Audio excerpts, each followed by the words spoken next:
اما بعد فإن خیر الحدیث کتاب اللہ وخیر الحدی ہدی محمد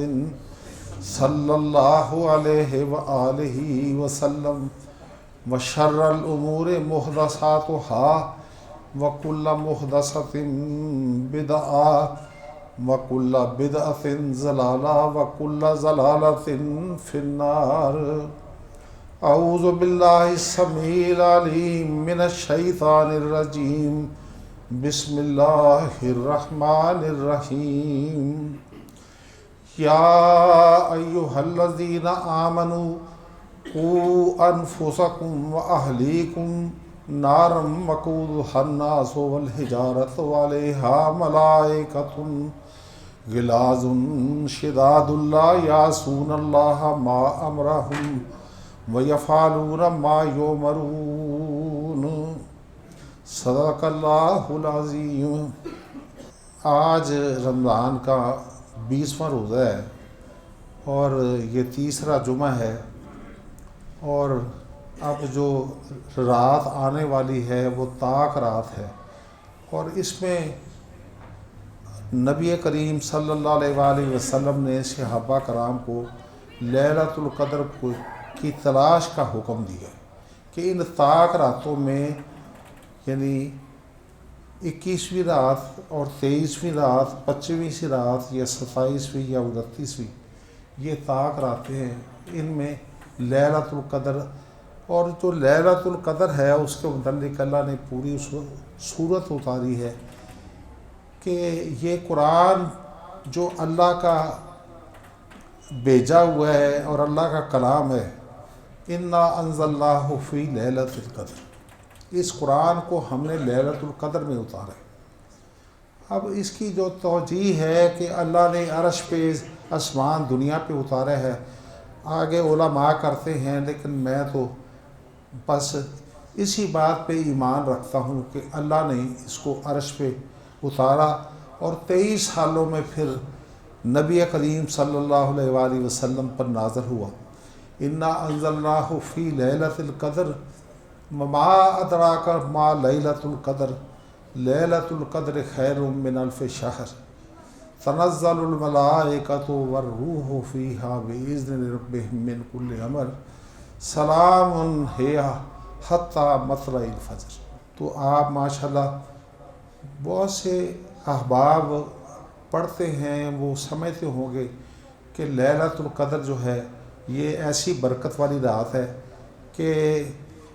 لیلۃ القدر خیر من الف شہر، 1000 مہینوں کی عبادت اگر کوئی بندہ کرتا رہے تو تب بھی تقریباً 83 سال بن جاتے ہیں۔ تو انسان جو ہے لیلۃ القدر کی عبادت جو ہے اس کو پورا نہیں کر سکتا۔ ارادہ میرا جنگ بدر پہ کچھ بیان کرنے کا تھا، کیونکہ 17 رمضان کو جنگ بدر ہوئی ہے، اور یہ کفر اور اسلام کی وہ پہلی جنگ تھی جس میں اللہ تعالیٰ نے صحابہ کرام رضوان اللہ علیہم اجمعین کو فتح دی، اور 313 جس میں آپ سمجھیں کہ جو انصار قبیلہ تھا، اس میں 2 قبیلے، ایک اوس اور ایک خزرج، 82 بندے مہاجرین تھے، اور باقی 313 جتنے باقی رہ جاتے ہیں اس میں خزرج قبیلے کے۔ تو اللہ تعالیٰ نے پھر اس مہینے میں، اور رمضان جو ہے یہ بھی دوسری، یعنی ہجری کے دوسرے سال یہ اللہ تعالیٰ نے یہ کیا ہے لازم، اور اس پر روزے رکھنے کا حکم دیا ہے۔ اور جہاں تک روزوں کا تعلق ہے وہ پہلے بھی بیان کرتے ہیں کہ یا ایھا الذین آمنوا کتب علیکم الصیام کما کتب علی الذین من قبلکم لعلکم تتقون۔ اللہ نے اے ایمان والو تم پر روزے اسی طرح فرض کیے ہیں جس طرح پہلی امتوں پر فرض کیے ہیں، اور اس کا ایک غرض و غایت یہ ہے کہ لعلکم تتقون، تاکہ تم پرہیزگار بن جاؤ، نیک بن جاؤ۔ اصل مسئلہ یہ ہے کہ ہر بندہ اپنے آپ کو مسلمان کہتا ہے، لیکن اسلام کا جب کوئی حکم آتا ہے تو انسان جو ہے اس میں کوتاہی کرتا ہے۔ اور پھر یہ جو جنگ بدر ہے اس کو یوم الفرقان اور یوم الجمعان بھی کہتے ہیں، کہ ایک فرقہ قریش کا تھا اور وہ تجارتی کافرہ تھا، اور ابو سفیان اس کو لے کے آ رہا تھا، اور نبی کریم صلی اللہ علیہ وآلہ وسلم نے اس وقت ہر صحابی کو غم نہیں دیا، بس جتنے لوگ خوشی سے تیار ہو گئے آپ اس قبیلے کی بے خونی کرنے کے لیے نکلے۔ اور ابو سفیان تو رستہ چھوڑ کے سمندر کے ساتھ ساتھ جو بحیرہ عامر کہلاتا ہے نکل گیا، اور ابو جہل جو ہے اس قافلے کو بچانے کے لیے وہ مکے سے روانہ ہوا۔ 1320 بندے اس نے روانہ کیے، اور کچھ لوگ بعد میں اختلاف کی وجہ سے پیچھے رہ گئے، اور 1000 بندہ جو ہے وہ جنگ بدر میں پہنچ گیا۔ اور جنگ بدر میں پہنچ کے جس وقت انہوں نے مسلمانوں کا حال دیکھا تو مسلمانوں کے پاس 8-9 تلواریں تھیں، چند نیزے تھے، اور باقی کو 40-50 بندوں کے پاس تیر تھے، اور آپ سمجھیں کہ 2 گھوڑے تھے اور 8-9 اونٹ تھے، تو بے سر و سامان، اور مقابلہ جسے ہے وہ 1000 بندوں سے جو کیل اور کانٹے سے لیس ہے، اور ان کے پاس وقت کے بہترین ہتھیار ہیں۔ اور جو ان کا اس وقت سردار تھا ابو جہل، جس کو نبی صلی اللہ علیہ وسلم نے امت کا فرعون کہا، اس نے کہا کہ اب ہم ابو سفیان تو اپنا قافلہ لے کے نکل گیا ہے، لیکن ہم نے جنگ بدر پہنچنا ہے اور مسلمانوں کی بے خونی کرنی ہے، اور محمد صلی اللہ علیہ وآلہ وسلم کو ہم نے سبق سکھانا ہے۔ اور پھر کوئی مائی کا لال یہ سوچے گا نہیں کہ قریش کے ساتھ ٹکرائے اور وہ قریش کو شکست سے دوچار کرے۔ اور نبی کریم صلی اللہ علیہ وآلہ وسلم جو تھے وہ اپنے رب کے سوا آپ کے لیے ایک خیمہ نصب کر دیا گیا ہے، ایک صاحبان جو ہے، تو آپ 2 رکعتیں پڑھنے کے لیے اور دعا کرنے کے لیے اس میں کھڑے ہو گئے۔ اور قرآن مجید میں ہی اللہ نے ذکر کیا ہے کہ استغیثون ربکم، جس وقت تم اللہ سے فریاد کرتے تھے، اور فریاد کرنے والا کون تھا؟ آقا دو جہاں محمد مصطفیٰ صلی اللہ علیہ وسلم۔ اور استغیثون ربکم، آپ سیرت کی کتابوں میں پھر آپ پڑھیں گے، ہر بندے نے اپنے رنگ میں سیرت کی کتاب لکھی ہے کہ یا اللہ یہ 313 جو ہیں یہ میری 15 سال کی، 13 سال مکی زندگی اور 2 سال یہ مدنی زندگی، یہ 313 بندے جو ہیں یہ 15 سال کی محنت کے میرا ثمر ہے، اور آج یہ ہلاک ہو گئے تو پھر قیامت تک تیری پوجا کسی نے نہیں کرتی۔ یہ آپ نے الفاظ فرمائے۔ اور حضرت علی رضی اللہ تعالیٰ عنہ یہ کہتے ہیں کہ میں قریش نے بھی اپنے بہادر نکالے، ایک عتبہ تھا، ایک شیبہ تھا، ایک عتبہ کا بیٹا ولید تھا،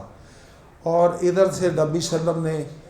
حضرت حمزہ رضی اللہ تعالیٰ عنہ کو حکم دیا، وہ میرے ساتھ نکلے، مجھے حکم دیا، علی نکلے، اور پھر عبید اللہ بن حارث، ہو سکتا ہے اس نام میں مجھے مغالطہ لگتا ہو کیونکہ اب بڑھاپے کی وجہ سے حافظہ کمزور ہو گیا، لیکن یہ 3 بندے تھے، ان تینوں قریش کے کافر جو تھے ان کا مقابلہ کرنے کے۔ حضرت حمزہ نے عتبہ کو قتل کیا، اور حضرت علی رضی اللہ تعالیٰ عنہ شیبہ کو قتل کیا، اور عبید اللہ بن حارث جو تھے انہوں نے ولید جو عتبہ کا بیٹا تھا اس کو قتل کیا۔ اور جنگ احد میں یہ جو ابو سفیان کی بیوی تھی ہند، اس نے حضرت حمزہ کے قتل کرنے والے کو آزادی کے متعلق یہ اعلان کیا تھا کہ اس کو یہ غلامی سے میں آزاد کر دوں گی، جو حضرت حمزہ رضی اللہ تعالیٰ عنہ کو. اور نبی کریم صلی اللہ علیہ وآلہ وسلم استغیثون ربکم، اللہ سے فریاد کرتے ہیں. اب اللہ کے سوا اور کون ہے جس سے انسان فریاد کرے؟ اللہ کے نبی ہیں اور آخری نبی ہیں، 1,24,000 میں سب سے بلند رتبہ مقام ہے، اور جو کچھ بھی ان کا مقام ہے وہ بیان کرنے سے زبان قاصر ہے، اور کوئی بندہ بھی طاقت نہیں رکھتا. کہ آپ یہ ایک حدیث سن لیجئے کہ آپ کی شان کے متعلق حدیث میں آتا ہے، بخاری کی حدیث ہے، کہ نبی کریم صلی اللہ علیہ وآلہ وسلم منبر کی 3 سیڑھیاں چڑھے اور آپ نے آمین کہی، اور پھر دوسری سیڑھی پہ چڑھے اور پھر آپ نے آمین کہی، اور پھر تیسری سیڑھی پہ چڑھے تو آپ نے آمین کہی. پھر نبی کریم صلی اللہ علیہ وسلم نے صحابہ کرام سے پوچھا کہ آج جو میں نے خلاف معمول آمین کہی ہے تو کیوں کہی؟ صحابہ کرام نے کہا کہ اللہ اور اس کا رسول بہتر جانتے. تو آپ نے فرمایا کہ جبریل میرے پاس آئے اور انہوں نے کہا کہ جس نے رمضان کا مہینہ پایا، اور اللہ نے رمضان کے مہینے کو یعنی شیاطین کو قید کر کے نیکیوں کو کئی گناہ کر کے رمضان کو بخشش اور جہنم سے نجات کا مہینہ منایا ہے. فرمایا کہ جس نے رمضان کے روزے پائے اور اپنے گناہ نہیں معاف کرائے، اس پر اللہ کی بھی لعنت، اس کے رسولوں کو بھی لعنت، اور اس کے فرشتوں کو بھی لعنت. اور پھر پہلے دوسری سیڑھی پہ قدم رکھا تو جبریل کہنے لگے کہ جس نے ماں باپ کو بڑھاپے کے اندر پایا اور ان کی خدمت کر کے اللہ کو راضی نہیں کیا. آپ کو پتہ ہے کہ اللہ نے قرآن میں جو آیت اتاری ہے کہ وَقَضَىٰ رَبُّكَ أَلَّا تَعْبُدُوا إِلَّا إِيَّاهُ وَبِالْوَالِدَيْنِ إِحْسَانًا. اور پوری آیت میں پڑھ دوں پارصورت، میں وقت کے یعنی وقت کی قلت کو نظر رکھتے ہوئے مختصر کرتا ہوں. تو ماں باپ کے ساتھ نیکی کرنا یہی بخشش ہے. ایک صحابی نے کہا کہ اللہ کے رسول جنت جو ہے وہ کہاں ہے؟ آپ نے فرمایا کہ تیری ماں کے پاؤں کے نیچے، اور اسی طرح فرمایا تیرے ماں باپ کے پاؤں کے نیچے. تو پھر فرمایا کہ میں تیسری سیڑھی پہ چڑھا تو جبریل کہنے لگے کہ جس نے آپ کا نام محمد الرسول اللہ سنا اور آپ پہ درود نہیں بھیجا، اس پر اللہ کی بھی لعنت، اس کے رسولوں کو بھی لعنت، اور اس کے فرشتوں کو بھی لعنت. اب ترتیب میں ہو سکتا ہے کہ مجھے پہلی سیڑھی پہ کون سا کلمہ کہا، دوسری سیڑھی پہ کون سا کلمہ کہے، ترتیب میں مجھے بھول ہو سکتی ہے، لیکن جو حدیث میں نے سنائی ہے اسی طرح بخاری بھی. اب نبی کریم صلی اللہ علیہ وآلہ وسلم استغیثون ربکم جس وقت اللہ سے فریاد کر رہے تھے، اب اللہ کے سوا اور کس سے فریاد کرتے، حالانکہ دونوں جہانوں کے سردار ہیں. استغیثون ربکم فاستجاب لکم، اللہ نے ان کی فریاد سن لی. یہ جس وقت نبی صلی اللہ علیہ وسلم جو الفاظ استعمال کر رہے تھے وہ حضرت علی بیان فرماتے ہیں، کہتے ہیں کہ میں جس وقت شیبہ کو قتل کر کے واپس لوٹا تو میں نے کہا کہ یہ خوشخبری میں حضرت محمد صلی اللہ علیہ وآلہ وسلم کو سنا دوں. تو میں نے دیکھا کہ آپ قیام میں یا حیو یا قیوم برحمتک استغیث یہ کلمات کہہ رہے ہیں. اور پھر میں لوٹ گیا، میں جنگ میں مصروف ہو گیا، اور پھر میرے موقع ملا تو میں پھر لوٹا اور میں کہا کہ میں اللہ کے نبی کو خوشخبری سنا دوں. تو میں نے دیکھا کہ نبی صلی اللہ علیہ وسلم رکوع کے اندر تھے تو یہی کہتے تھے کہ یا حیو یا قیوم برحمتک استغیث. اور پھر تیسری دفعہ پھر جنگ میں مصروف ہو کے کسی بہادر کو قتل کر کے یہ قید کر کے حضرت علی پھر لوٹے اور نبی کریم صلی اللہ علیہ وسلم کو نظر ماری تو آپ اس وقت سجدے میں تھے، پہلے آپ قیام میں تھے، پھر رکوع میں تھے، اور یہی کلمہ کرتے تھے کہ یا حیو یا قیوم برحمتک استغیث، اور پھر آپ جب سجدے میں تھے تو کہنے لگے حضرت علی کہ میں نے یہی کلمات سنے کہ یا حیو یا قیوم برحمتک استغیث، اور یہی کلمات پہ اللہ نے 1000 فرشتہ مدد کے لیے اتارا، اور بعد میں دوسری آیت میں اس کو 3000 تک بڑھا دیا۔ اور صحابہ کرام جن کے پاس ہتھیار بھی پورے نہیں تھے، کسی کے پاس بانس ہے، کسی کے پاس لکڑی ہے، اس نے ایک چھری لے کے اس کو آگے باندھ دی ہے، تو اس حالت میں انہوں نے جنگ کی ہے، تو اللہ تعالیٰ نے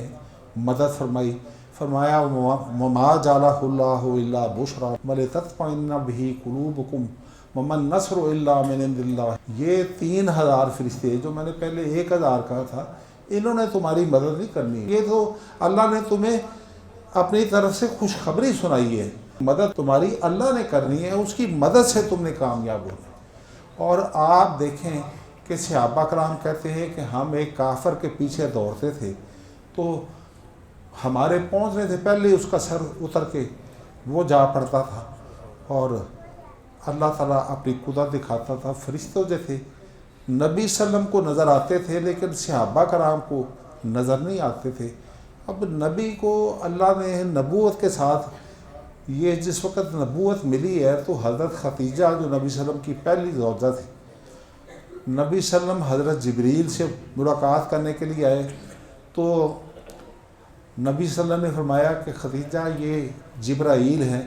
یہ وہی لے کے آئے ہیں۔ حضرت خدیجہ کہنے لگی مجھے تو نظر نہیں آتے، آپ کو نظر آتے ہیں کیونکہ آپ اللہ کے نبی، اب آپ جبریل کو دیکھ رہے ہیں لیکن میں نہیں دیکھ سکتا۔ اب یہ بھی اللہ کی قدرت ہے کہ اللہ تعالیٰ نبی کو دکھاتا ہے لیکن دوسروں کو نہیں دکھاتا۔ اور پھر یہ نبی کریم صلی اللہ علیہ وسلم نے یہ جو 3 سیڑھیاں چڑھی اور جبریل نے یہ جو کلام کیا، نبی صلی اللہ علیہ وسلم نے اس کو سنا اور صحابہ کرام کو سنایا، لیکن کسی صحابی نے جبریل کو نہیں دیکھا۔ جبریل کو، یہ مشکات کی حدیث ہے، اس پہ بخاری اور مسلم کے حوالے سے، کہ جبریل جو ہے وہ شدید سفید کپڑے اور ان پر سفر کا کوئی سفر کا نشان نہیں ہے، اور وہ پھر مسجد نبوی میں آئے، آپ بیٹھے ہوئے تھے تو آپ کے گھٹنوں کے ساتھ گھٹنے ملا کے جبریل جو ہے بیٹھ کے، اور حضرت عمر راوی ہیں اس حدیث کے کہ ہم نے اس سے پہلے ان کو کبھی نہیں دیکھا تھا، لیکن پھر انہوں نے چند سوال کیے کہ اسلام کیا ہے، اور پھر یہ دین کیا ہے، اور نماز کیا ہے، پھر روزے کیا ہے، اور مطلب یہ ہے کہ جو عقیدہ ہے وہ کیا ہے، وہ یہ پھر ایک لمبی حدیث ہے، سنانے کے لیے اس وقت ٹائم نہیں ہے، انشاءاللہ اللہ نے پھر زندگی موقع دیا تو آپ کو سناؤں گا۔ ہر صورت اب یہ جو آیت میں نے شروع میں پڑھی ہے کہ یا ایھا الذین آمنوا قوا انفسکم، اے ایمان والو اپنی جانوں کو جہنم کی آگ سے بچاؤ، قوا انفسکم واہلیکم نارا، اپنی جانوں کو بھی اور اپنے اہل و عیال، اپنی اولاد، اپنی بیٹیاں، اور اگر دوتے پوتے ہیں ان کو سب کو جہنم کی آگ سے بچاؤ، قوا انفسکم واہلیکم نارا وقودھا الناس والحجارہ، اس آگ سے بچاؤ جس کا ایندھن پتھر اور لوگ ہیں، وقودھا الناس والحجارہ علیہا ملائکۃ، اللہ نے ایسے فرشتے نگران مقرر کیے ہوئے ہیں، علیہا ملائکۃ غلاظ شداد لا یعصون اللہ ما امرہم ویفعلون ما یؤمرون، وہ اللہ کی نافرمانی نہیں کرتے اور کسی پہ رحم بھی نہیں کھاتے، جو جہنم میں جائے گا فرشتے اس پر رحم نہیں کریں۔ بات سے بات نکلتی ہے، اللہ جہنمیوں سے پوچھے گا کہ الم تکن آیاتی تتلی علیکم فکنتم بہا تکذبون، کیا میری آیات میرے پیغمبروں نے پڑھ کے تمہیں نہیں سنائی اور تم اس کو جھٹلاتے تھے۔ یہ بیت اللہ کا واقعہ ہے کہ یہ قریش کے جو بڑے بڑے سردار تھے یہ اکٹھے ہوئے اور کہنے لگے کہ آخر نبی صلی اللہ علیہ وسلم جو ہمارے آباء و اجداد بتوں کی پوجا کرتے تھے، اب نئی بات جو ہمیں کہتے ہیں کہ اللہ کو ایک مانو اور بتوں کو یہ عبث سمجھو، یعنی بیکار سمجھو،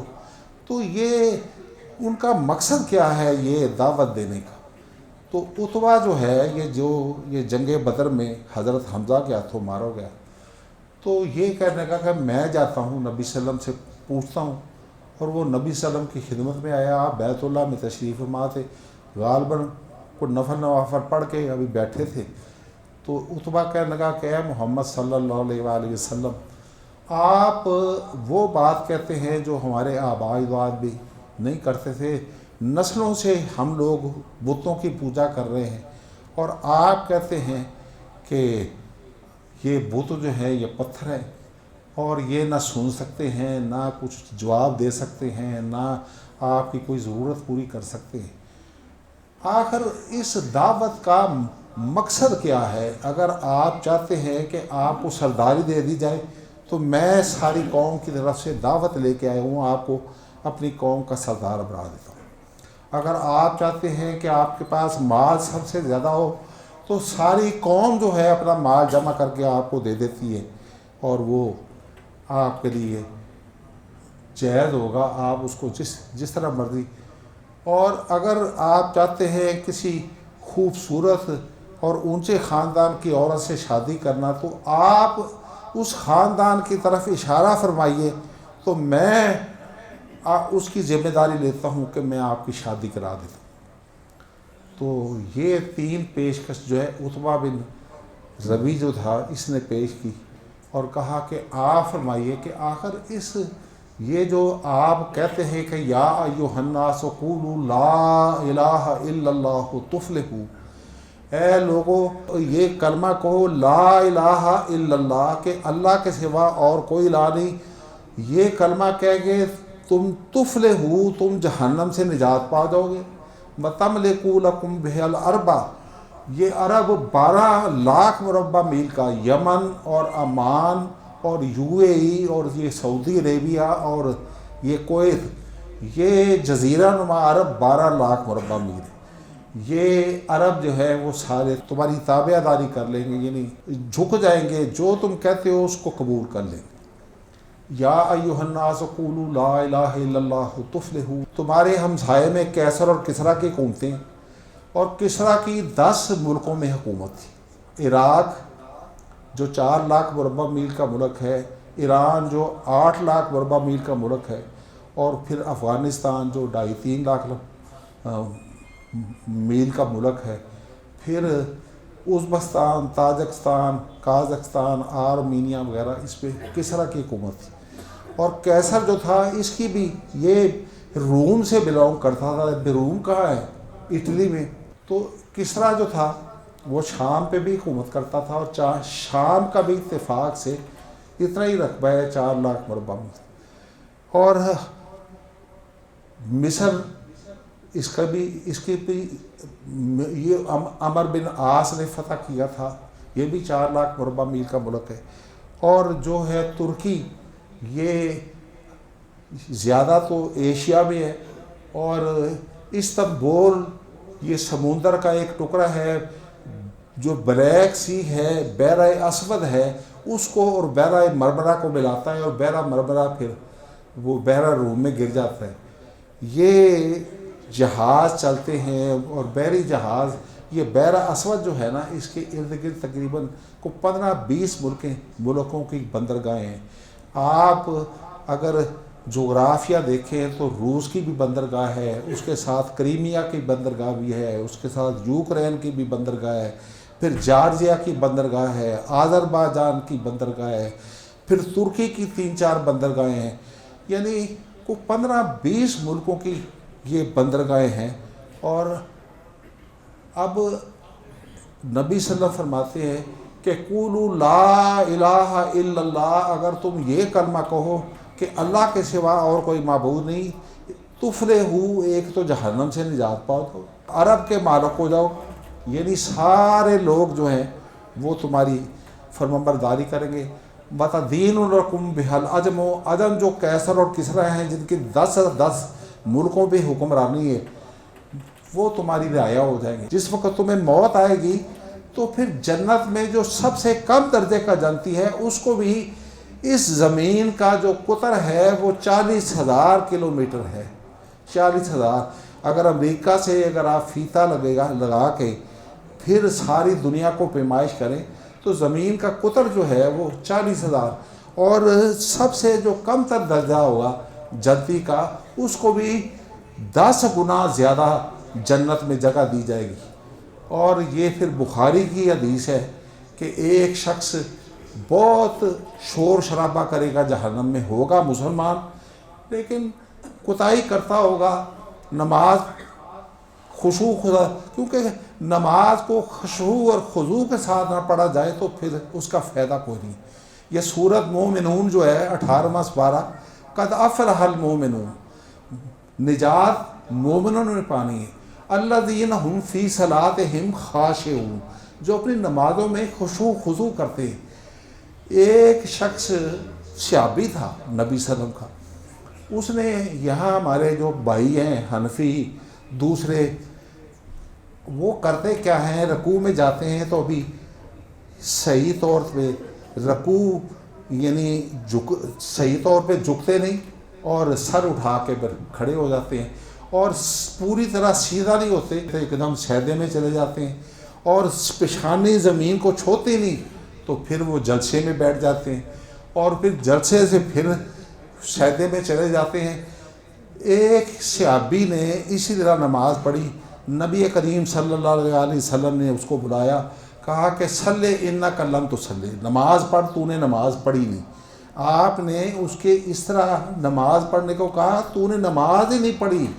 اور یہ نماز جو ہے لٹا کے تیرے منہ پہ ماری گئی. صلی انک لم تصلی، تو نماز پڑھ، تو نے نماز نہیں پڑھی. اس نے پھر بڑے اچھے طریقے سے نماز پڑھی، لیکن اسی طرح قیام رکوع سجدہ جو ہے جلدی میں کیا، نہ یہ جو سنت دعائیں ہیں وہ پڑھی. تو نبی صلی اللہ علیہ وسلم نے دوبارہ اس کو کہا صلی انک لم تصلی، تو نماز پڑھے، تو نے نماز پڑھی نہیں. تو وہ آخر صحابی تھا، کہنے کا اللہ کے رسول میں اس سے اچھی نماز نہیں پڑھ سکتا، آپ مجھے سکھلا دیجیے. پھر آپ نے اس کو قیام کرنا سکھایا، رکوع کرنا سکھایا، اور رکوع میں آپ نے گھٹنوں کو اس طرح پکڑنا ہے جس طرح گول چیز کو پڑھ، اور اس طرح جھکنا ہے جس طرح 90 درجے کا زاویہ ہوتا ہے، 90 درجے میں آپ جھک جائیں. آپ ابھی رکوع بھی نہ کر سکے اور سر اٹھا کے سیدھے ہو جائے، اور سیدھے بھی نہ ہو سکے تو سجدے میں چلے جائیں. یہ تو نماز کی توہین ہے. نماز اب قرآن میں اللہ کہتا ہے قد افلح المومنون، نجات مومنوں نے پانی ہے. اور مومنوں کی نشانیاں کیا ہیں؟ الذین هم فی صلاتہم خاشعون، جو اپنی نمازوں میں خشوع خضوع کرتے ہیں. خشوع خضوع کے بغیر نماز پڑھی جائے اللہ قبول نہیں کرتا. قد افلح المومنون الذین هم فی صلاتہم خاشعون والذین هم للزکاۃ فاعلون والذین هم لفروجہم حافظون